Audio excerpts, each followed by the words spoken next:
Murder oftentimes requires reason. However, that reason doesn't always require logic.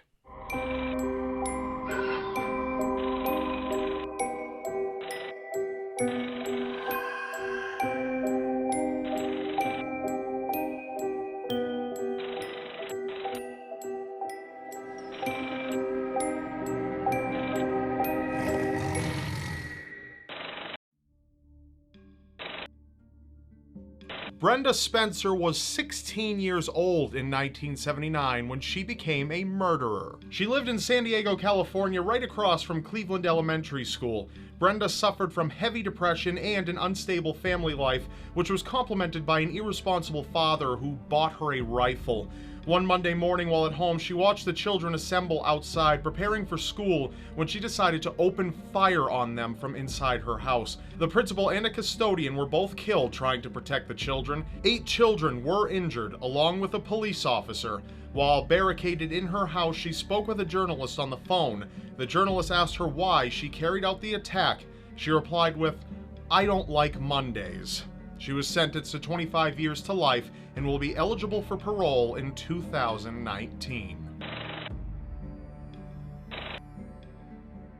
Tonda Ansley had been watching a few too many movies. In 2002, Tonda felt that someone was trying to not only brainwash her, but kill her as well.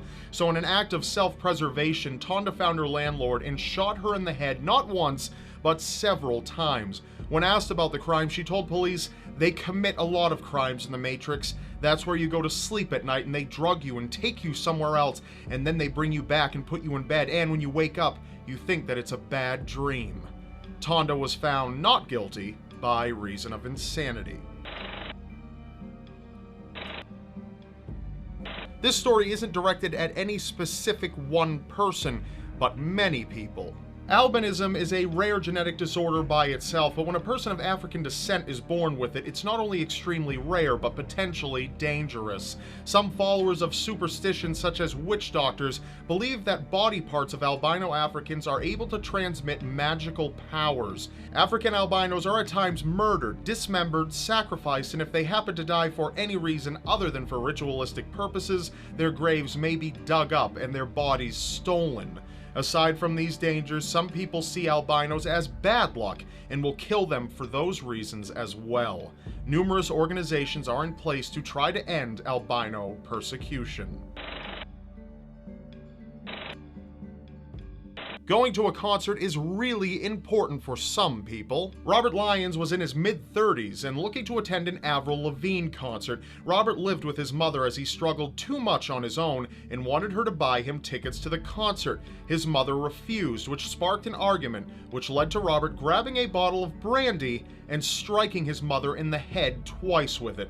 He then proceeded to stab her in the back with 2 knives so hard that one of the blades broke off in her body. He stabbed her until he knew she was dead, poured household chemicals on her body, and was later apprehended at a Hooters restaurant. Photobombing a person's photo can be considered rude and for some, punishable by death. Kim Pham had been outside a California nightclub when she accidentally walked in front of someone's camera, photobombing their photo. Some sources claim she also bumped into one of the people in the photo. This erupted into a brawl where Kim was pummeled to the ground and beaten mercilessly by 2 women, while others standing by filmed the event on their cell phones. Kim was beaten so badly she was declared brain dead and was taken off life support days later. Both of her attackers each received 6 years in prison. One of the most frustrating things about driving in a busy city is parking in a busy city. Detective Brian Stevenson, an 18-year veteran of the Baltimore Police and a married father, was off duty and out for dinner the night before his birthday. Brian came into contact with SIAN James, a 25-year-old man who was enraged and argued with Brian over parking in the busy area. Unsatisfied when Brian tried to resolve the issue, SIAN grabbed a fist-sized piece of concrete and hurled it at Brian's head.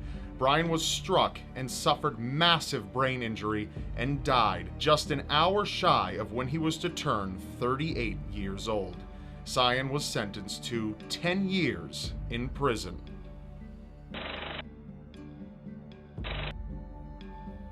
Unfriending someone on Facebook carries a significant amount of weight. When Billy Payne Jr. and his girlfriend Billie Jean Hayworth unfriended Janelle Potter on Facebook after a confrontation in 2012, Janelle was infuriated. Janelle's father, Marvin Potter, with the assistance of a friend, paid the two unfrienders a visit.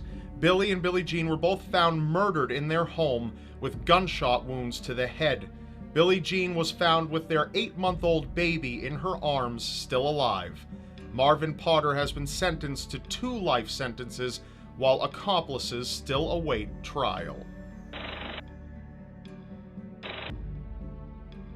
Rap music isn't for everybody. Michael Dunn was one such person. In October of 2014, Michael was in the parking lot of a Florida gas station when he encountered an SUV playing rap music so loudly that he considered it not only disturbing, but threatening. After a short confrontation with the occupants of the vehicle, he removed a handgun from his glove compartment and shot through the door of Jordan Davis, a black youth. He was struck in the legs, lungs, and aorta, and died as a result. Michael Dunn was eventually sentenced to life in prison without parole, plus 90 years. Texting during a movie is considered a sin for many moviegoers, even if the movie hasn't started yet. Chad and Nicole Olsen were in a Florida theater to enjoy the movie Lone Survivor. Before the movie started, Chad began texting his young daughter. The sound of the texting angered Curtis Reeves, a 71-year-old retired police officer seated behind him. He initiated a confrontation which ended when Curtis pulled out his handgun and shot both Chad and his wife.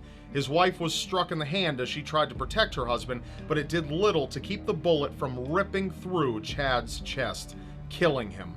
Curtis is currently awaiting trial.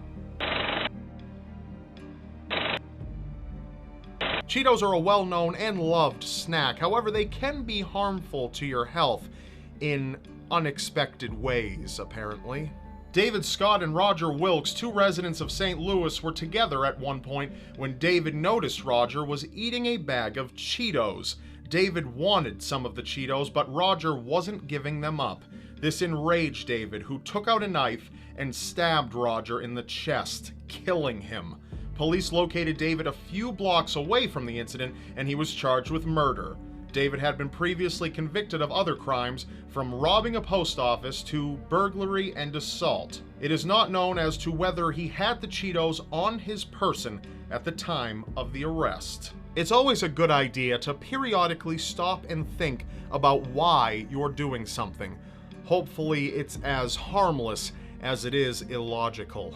That's all for now. I'm Rob Dyke, and I'll see you next Wednesday.